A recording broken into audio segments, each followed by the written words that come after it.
Abre tu Biblia en Santiago capítulo 5, por favor. Si tienes una copia de la Biblia, abre tu Biblia. Si no traes una Biblia de papel, prende tu Biblia. Si no, van a aparecer de todas formas los versículos atrás en la pantalla. Pero vamos a leer Santiago capítulo 5, versículos 13 al 18. Hemos estado estudiando este libro ya por un poquito más de 3 meses. Pero estamos estudiando ahora ya el último capítulo y estamos estudiando los últimos versículos. Vamos a estar estudiando hoy de los versículos 13 al 18 y la próxima semana vamos a cerrar esta serie estudiando los versículos 19 y 20. Pero en los versículos 13 al 18 vamos a darnos cuenta cómo la comunión con Dios no se limita a nuestras capacidades o habilidades. Y gloria a Dios por eso.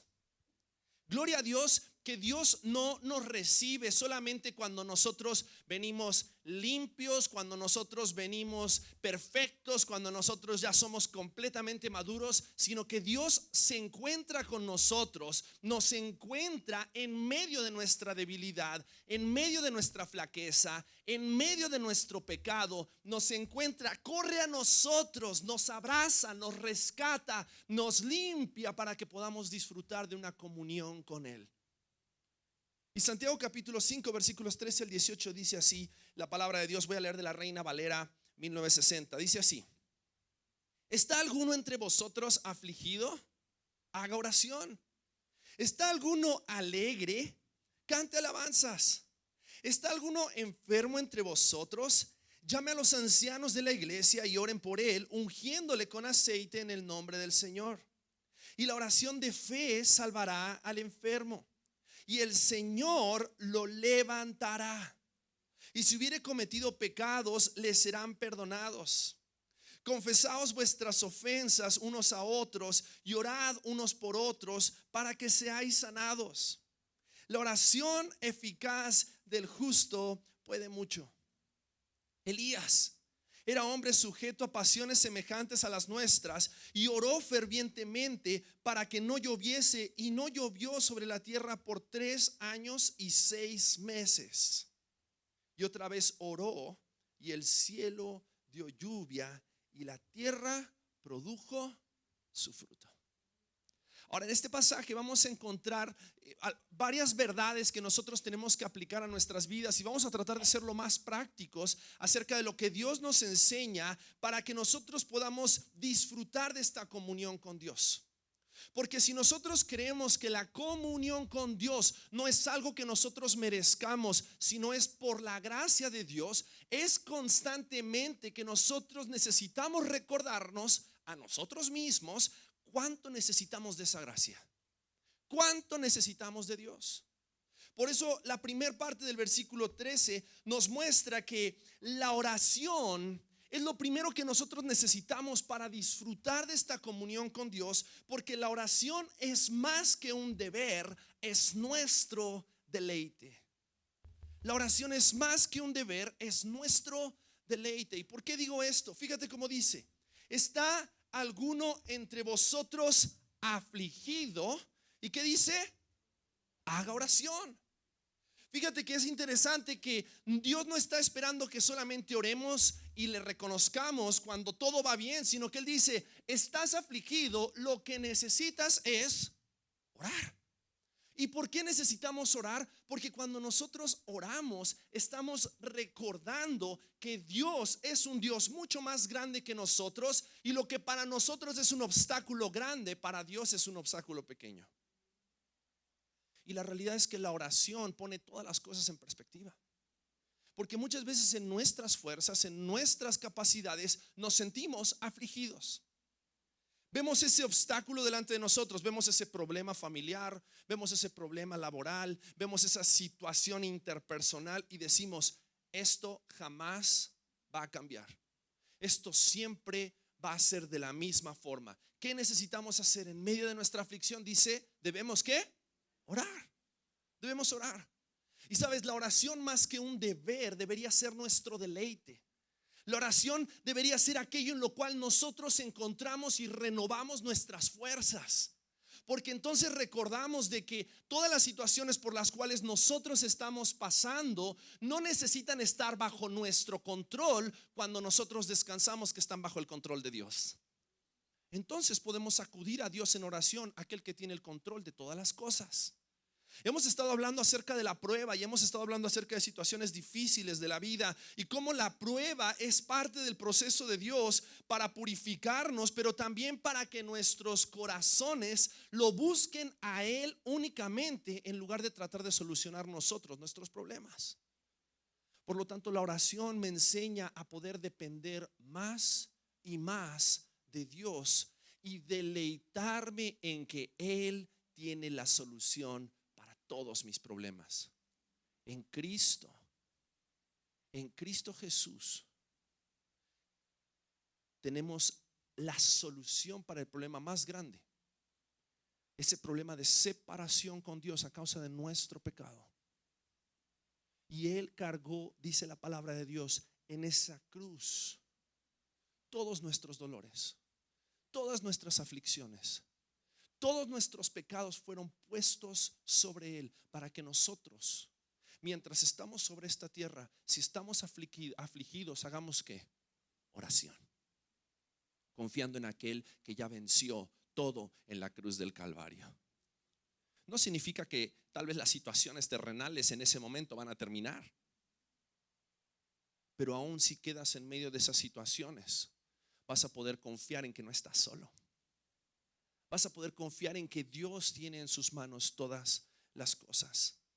Ahora quiero decirte algunas cosas acerca de la oración y si habláramos acerca de la oración únicamente estaríamos aquí, tal vez podríamos armar toda una serie acerca de la oración. De hecho, la siguiente serie, uno de los temas va a ser acerca de la oración. Se las dejo ahí pendiente para que sean parte con nosotros. Pero quiero darte 3 consejos hablando acerca de la oración.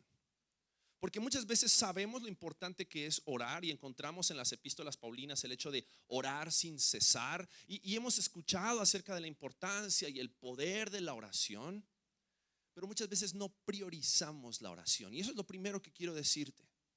Si realmente quieres que la oración sea tu deleite, necesitas priorizar tu tiempo de oración.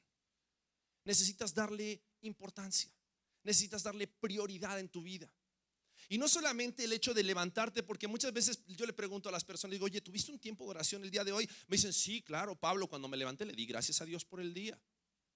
Es bueno, pero no es suficiente. Es necesario que separes un tiempo en tu día y le des la prioridad, le des la importancia para poder estar en oración, porque ese tiempo en oración es lo que va a ayudarle a tu corazón a recordar que tu esperanza no está puesta en lo que suceda en el día, está puesta en aquel que cuenta todos nuestros días. Y si realmente nuestra esperanza está puesta en Cristo Jesús, entonces tenemos que darle prioridad a nuestro tiempo de oración. Y tenemos no solamente que darle prioridad, tenemos que darle calidad a nuestro tiempo de oración. Tenemos que darle tiempo. Tenemos no solamente que orar y de repente me siento a orar o me postro de rodillas a orar o algunos se acuestan a orar y se quedan dormidos, pero necesitamos pasar tiempo en oración. ¿Cuánto tiempo pasamos en medio de las aflicciones de nuestro día? ¿Contra cuánto tiempo pasamos con aquel que tiene la respuesta para nuestras aflicciones? ¿Entiendes por qué muchas veces las aflicciones nos abruman y nos olvidamos que Dios tiene el poder para fortalecernos y para sostenernos en medio de la aflicción? Entonces es necesario que prioricemos nuestro tiempo de oración, pero también es necesario que crezcas en tu oración a través de la relación con otros. Fíjate que este pasaje nos habla acerca de si estás afligido, haz oración, pero también dice, ¿está alguno de vosotros enfermo entre vosotros? Llame a los ancianos de la iglesia y oren por él. Pero también después en el versículo 16 dice, confesaos vuestras ofensas unos a otros y orad unos por otros. Déjame decirte algo, la oración debe tener prioridad en tu vida, debe tener un espacio privado en tu vida, pero también es importante que puedas orar junto con otros. Porque cuando oramos junto con otros y escuchamos los motivos de oración de los otros, nos damos cuenta que no estamos solos. No solamente porque el Espíritu Santo está con nosotros, sino porque también hay hermanos o hermanas en Cristo que tal vez están pasando por situaciones similares o peores a la tuya. que también necesitan confiar en Dios en medio de su aflicción. Entonces necesitamos priorizar nuestro tiempo de oración, pero también crece en tu oración a través de la relación con otros. Muchas veces nos preguntamos, Pablo, pero es que yo no sé cómo orar. ¿Sabes cuál es la mejor forma de aprender a orar? Primero, empieza a orar. Empieza a hablar con Dios. Pero segundo, júntate con otras personas que ya oran. Si tú te juntas con otros hermanos en Cristo, hermanas en Cristo, en tu grupo Conexión, te juntas con otros a orar, al escucharlos orar, vas a aprender también tú a orar. Más adelante vamos a tener otra serie de predicaciones que ya la tenemos planeada, que le llamamos Enséñanos a orar. Y vamos a estudiar el Padre Nuestro. Y vamos a estudiar cómo Jesús le enseñó a sus discípulos a orar. Pero debemos entender que para poder aprender a orar necesitamos empezar a orar. Necesitamos reunirnos con otros que saben orar y que nos pueden enseñar a orar, que van a orar por nosotros y nosotros también podemos empezar a orar por ellos. Entonces es importante priorizar tu tiempo de oración, crecer en tu oración a través de la relación con otros, pero también procurar un sistema para orar. ¿Y qué me refiero con un sistema? Y a lo mejor los ingenieros dijeron, sistemas, ¿no? Y todos los que no son de tipo de personalidad A, sino de personalidad B, dijeron, ya valió, ¿no? ¿Por qué un sistema? Porque un sistema te ayuda a hacerlo con una constancia, pero también con un orden. Muchas veces no sabemos ni por dónde empezar ni por dónde terminar. O no sabemos realmente, es como que sí, tenemos tantas cosas para orar, pero como no tenemos un sistema para orar, no tenemos un plan de oración, entonces no oramos. Entonces es importante que tengas un sistema para orar, que planees orar, que puedas agarrar y tal vez puedas hacer una lista donde puedas hacer cuáles son aquellas cosas por las cuales puedes alabar a Dios, cuáles son aquellas cosas que debes confesar a Dios, cuáles son aquellas cosas por las cuales quieres pedirle a Dios o quieres interceder por otros, y hagas una lista. Tal vez te hagas unas tarjetas con una tarjeta bibliográfica donde todos los días pones tus motivos de oración del lunes, del martes, del miércoles, del jueves, del viernes, del sábado y del domingo. Y donde cuando alguien te diga, oye, ¿puedes orar por mí? Entonces ya sabes, lo tengo que poner en mis tarjetas para poder orar por esta persona el miércoles, porque los miércoles oro por mis amigos, el jueves oro por el gobierno, el día viernes oro por mi familia, el día sábado. Necesitas un plan para orar. Es necesario. Ahora, si hay muchas herramientas también. Si tú te metes en internet y buscas planes de oración, vas a encontrar muchísimas herramientas. Aquí en la iglesia tenemos una hora silenciosa, un diario devocional que también tiene una herramienta para orar. Pero es importante que empieces a orar, porque muchas veces nos afligimos y muchas veces nos ponemos ansiosos porque no oramos y no oramos lo suficiente, y no oramos y buscamos ayuda de oración con otras personas, pero también porque no priorizamos, no planeamos orar. Entonces es necesario que oremos. Versículo 13 es bien claro, dice, ¿está alguno entre vosotros afligido? ¿Qué dice? Haga oración. No dice, ¿está alguno de ustedes, está alguno entre vosotros afligido? Échele ganas. No. ¿Está alguno de vosotros afligido? Oren. Oren. Ahora, el problema es que muchas veces orar es lo último que hacemos. Primero queremos agotar todos nuestros recursos, todas nuestras posibilidades.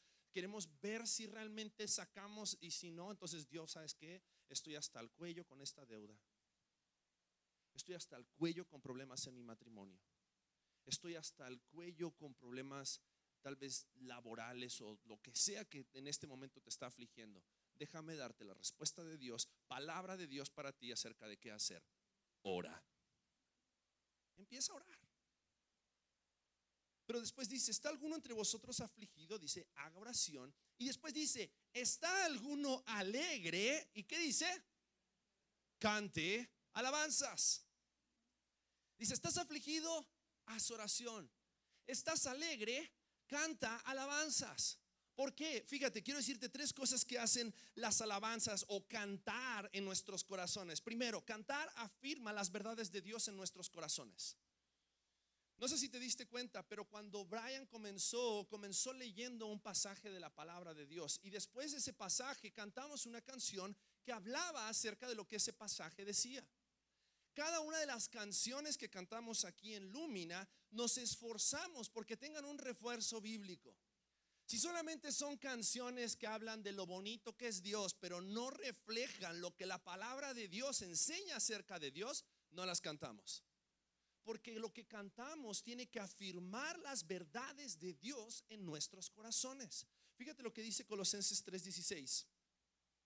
Colosenses 3:16 dice: la palabra de Cristo more en abundancia en vosotros, enseñándoos y exhortándoos unos a otros en toda sabiduría, cantando con gracia en vuestros corazones al Señor con salmos e himnos y cánticos espirituales. Fíjate, cuando la palabra de Cristo mora en nosotros, lo que sale de nuestras bocas es un cántico. Porque déjame decirte algo, no importa tal vez cuán afligido estés, cuando lees la palabra de Dios vas a tener razones por las cuales alabarlo a Dios. La palabra afirma las verdades de Dios en nuestros corazones. ¿Por qué? Porque la alabanza es más que cantar, la alabanza es rendir nuestra vida delante de Dios. Porque cuando cantamos decimos: Dios, no lo merezco, Dios, no lo sé todo, Dios, no tengo las respuestas, Dios, no tengo fuerzas, pero tú eres fuerte, tú eres suficiente, tú eres verdadero, tus promesas nunca fallan. La palabra se afirma en nuestros corazones cuando cantamos. Entonces, canta alabanzas. Estás afligido, ora. Pero si aún en medio de la oración tú recuerdas lo que la palabra de Dios trae a tu corazón, seguramente vas a tener una razón por la cual alabar a Dios. Cantar afirma las verdades de Dios en nuestros corazones, pero también cantar anima a las personas a nuestro alrededor. Ahora, yo no sé si te ha pasado que alguna vez estás sentado al lado de alguna persona que desafina muchísimo. Algunos dicen que nosotros le subimos demasiado al volumen para que no escuches a la persona que está al lado tuyo. Pero hay una realidad. No importa qué tan afinado cantes, hay algunas personas que cantan con una pasión que bendice mi corazón. No sé si mis oídos, pero sí mi corazón. Y la realidad es esta: cuando nosotros cantamos, no solamente afirmamos la verdad de Dios en nuestros corazones, sino que cuando nosotros cantamos, animamos a las personas a nuestro alrededor. Porque no solamente nosotros cantamos para Dios y para la edificación de nuestros corazones, también cantamos para la edificación de nuestros hermanos. Porque para mí, ver a una persona que yo sé que está pasando un tiempo de prueba, pero que cuando está cantando está diciendo: Dios es mi fortaleza, me anima. Porque si él tiene la esperanza de que Dios es suficiente para él, ¿por qué yo no poder tenerla? Entonces, cantar nos anima los unos a los otros. Fíjate lo que dice Efesios 5:19. Dice: hablando entre vosotros con salmos, con himnos y cánticos espirituales, cantando y alabando al Señor en vuestros ¿qué? Fíjate, hablando entre vosotros con salmos, himnos y cánticos espirituales. Terminamos todos alabando a Dios. Hay veces que ni siquiera sabes la canción. Hay veces que ni siquiera sabes la tonalidad de la canción. Pero solamente de estar escuchando a todas las demás personas alrededor cantando, te anima. Te anima. Cantar es una de las cosas más raras que hacemos en la iglesia. Pero es una de las cosas que más nos anima en la iglesia. Es una de las cosas que nos recuerda las promesas de Dios, pero también al cantarnos unos a otros nos estamos recordando lo que Dios es para nosotros y cómo Dios nos ha sostenido en medio de situaciones de nuestras vidas. Y por último, acerca de la alabanza, cantar da testimonio a nuestra alma y a otros de nuestra esperanza en medio de la prueba. Y quiero leerte un pasaje. Está en Hechos capítulo 16 y déjame darte un poquito de contexto acerca de lo que estaba sucediendo en Hechos 16. Pablo y Silas habían ido a una ciudad y estaban predicando. Y a causa de que estaban predicando, los meten en la cárcel. Injustamente los meten en la cárcel. Pero dice la palabra de Dios que mientras ellos estaban en la cárcel, en medio de la noche, en Hechos 16:25 dice: a medianoche, orando Pablo y Silas, cantaban himnos a Dios y los presos los oían. Pablo y Silas podrían haber estado quejándose acerca de las injusticias que ellos estaban viviendo en esa prisión, porque tal vez ellos decían: nosotros no merecemos estar en este lugar. Pero en lugar de cantar acerca de las injusticias que ellos estaban viviendo, estaban cantando acerca de lo justo que es Dios. Y ese testimonio, dice la palabra de Dios, que cuando ellos cantaban a medianoche, en ese momento Dios hizo un milagro. Se abrieron las puertas de la cárcel, y en lugar de que las personas salieran huyendo, porque dice que llega el carcelero y ve que se habían abierto las puertas de la cárcel y dijo: aquí se escaparon todos, y estaba a punto de matarse, porque si no lo iban a matar a él, porque se habían huido todos los presos. Dice que Pablo y Silas le dice: tranquilo, tranquilo, no te mates. Estamos todos adentro de nuestras celdas. Fíjate el testimonio del canto de Pablo y de Silas, que todas las personas que estaban en la cárcel, en lugar de salir huyendo, a lo mejor se quedaron para seguir escuchando y ver qué sucedía. Porque la realidad es que cuando el evangelio ha impactado nuestros corazones, a través de nuestro cántico podemos dar testimonio a nosotros mismos en medio de la prueba qué tan bueno es Dios.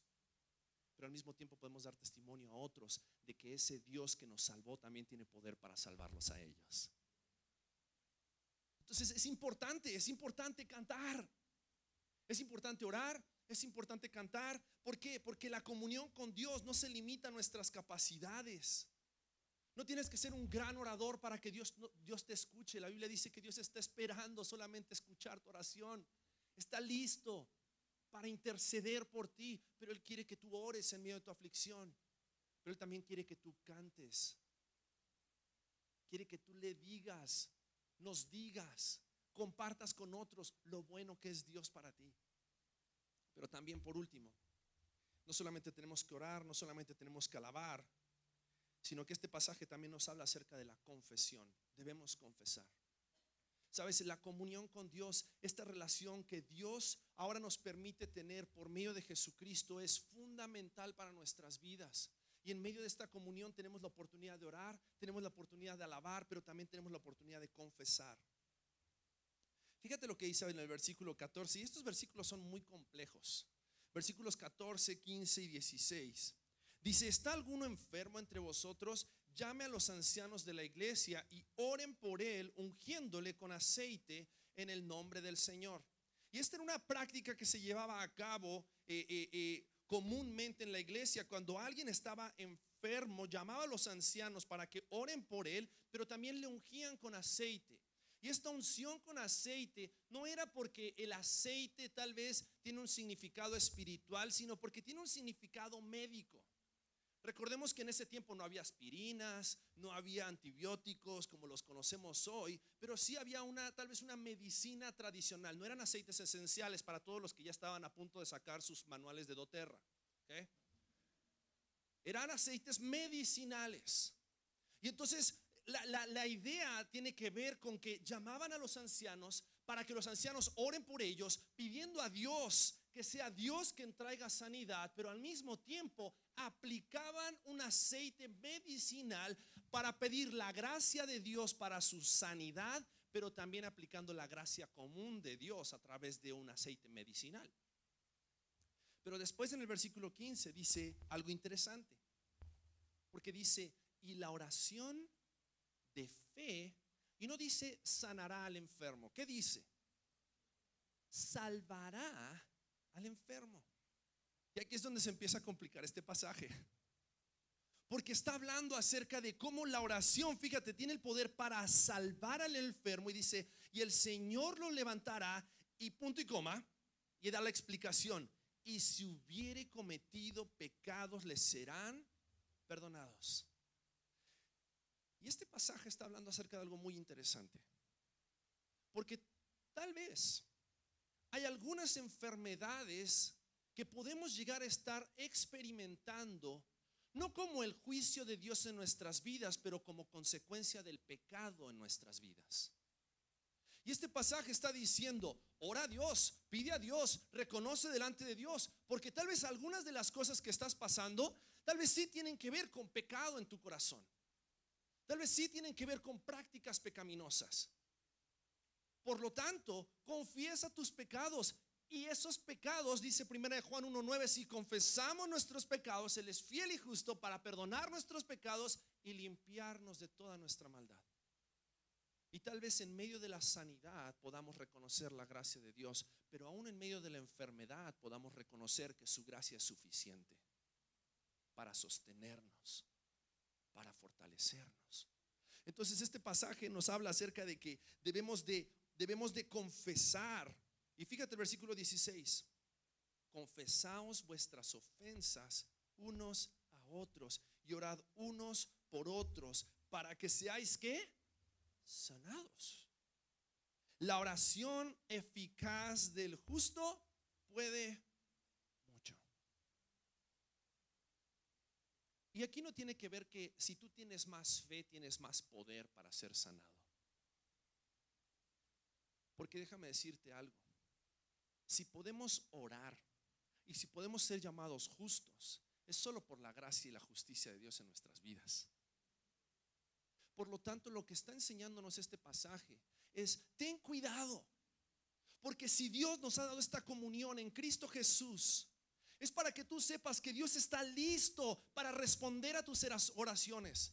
Es porque Dios está listo para avivar el fuego de tu corazón a través de tus alabanzas. Pero es también para que recuerdes que Dios está listo para limpiarte, perdonarte de todos tus pecados. Si tan solo estás dispuesto a confesar tus pecados delante de Dios, pero también a reconocer que necesitas ayuda delante de tus hermanos. Muy interesante, porque no dice confiésale al pastor, no dice confiésale al sacerdote, no dice confiésale a quien más confianza le tengas. Dice confiésaselo a tus hermanos. Confesaos vuestras ofensas los unos a los otros para que seáis sanados. Porque, y esta es una posición muy personal, pero yo creo que muchas de las enfermedades que hoy podemos llegar a experimentar en nuestro cuerpo son a causa de los estragos que el pecado tiene en nuestras mentes y en nuestros corazones. Y si tan solamente confesáramos nuestros pecados, te aseguro que no estarías llevando esa carga tan pesada que te hace sentir enfermo. Y quiero darte evidencia de eso. Salmo 86, versículos 1 al 5. El salmista en medio de su pecado, y lo vamos a ver al salmista en varios salmos, en el Salmo 32, en el Salmo 51 y también en el Salmo 86. Pero específicamente en el Salmo 86, versículos 1 al 5, fíjate cómo ora el salmista y dice: inclina, oh Jehová, tu oído y escúchame. Dice: porque estoy ¿qué? Afligido y menesteroso. Fíjate el efecto que tenía el pecado en su vida. Guarda mi alma porque soy piadoso. Salva tú, oh Dios mío, a tu siervo que en ti confía. Ten misericordia de mí, oh Jehová, porque a ti clamo todo el día. Alegra el alma de tu siervo, porque a ti, oh Señor, levanto mi alma. Porque tú, Señor, eres bueno y perdonador y grande en misericordia para con todos los que te invocan. ¿Puedes ver la aflicción del corazón del salmista a causa de su pecado? Pero puedes ver la esperanza que también él tenía, que si confesaba sus pecados, porque el que confiesa sus pecados y se aparta, dice la Biblia, alcanzará misericordia. Entonces, si realmente queremos disfrutar de la comunión, tienes que dejar de pensar que estás aislado y que estás solo, y tienes que empezar a buscar la ayuda de Dios en oración. Tienes que reconocer lo bueno que es Dios en la alabanza. Pero también necesitas buscar ayuda en el cuerpo de Cristo al confesar tus pecados delante de Dios, pero también al buscar ayuda de tus hermanos. Porque quiero decirte algo, no eres el único pecador en este lugar. Este lugar está lleno de pecadores. Porque todos necesitamos de la gracia de Dios. Y la realidad es que cuando confesamos nuestros pecados, tenemos la oportunidad no solamente de ver nuestro pecado, sino de reconocer que la gracia de Dios es suficiente. Porque el pecado no es algo que tú tengas que seguir cargando si Cristo ya lo cargó en la cruz. La verdadera libertad viene cuando nosotros confesamos que Cristo es Señor y que Él tiene el poder suficiente para limpiarnos de todos nuestros pecados. Y en esa libertad es en la que tenemos que caminar. Llegaste a una iglesia donde no necesitas aparentar, donde no necesitas tenerlo ya todo resuelto, donde no necesitas tal vez demostrar o ir caminando como si todo estuviera bien. Aún en medio de tu pecado, puedes saber que aún en medio de tu aflicción, Dios está esperando tu oración. Aún en medio de tu bendición, Dios está escuchando tus alabanzas. Pero no hay nada como poder confesar nuestros pecados y poder reconocer que Él es suficiente para traer ese bálsamo restaurador y sanador a nuestras almas. Ahora, yo no sé, porque no alcanzo a ver tu corazón, pero sí veo el mío. Y yo constantemente en mi grupo Conexión necesito confesar pecados. Constantemente tengo que decirles: esta semana me enojé, mi corazón se llenó de ira. Y no lo hago para que ellos me den palmadas en el hombro y digan: está bien, Pablo, Dios te perdona tu pecado. Lo hago para reconocer que necesito ayuda. La ayuda de Dios, el perdón de Dios. Pero también necesito la ayuda de mis hermanos para ayudarme a caminar en santidad y en obediencia a Cristo. Entonces quiero que sepas, no estás solo. No estás solo. Queremos juntos ayudarnos a caminar en esta comunión que Dios nos ha dado por medio de Jesucristo, porque la comunión con Dios no se limita a nuestras capacidades o habilidades. La comunión con Dios es el resultado de la gracia de Dios por medio de Cristo Jesús en nuestras vidas.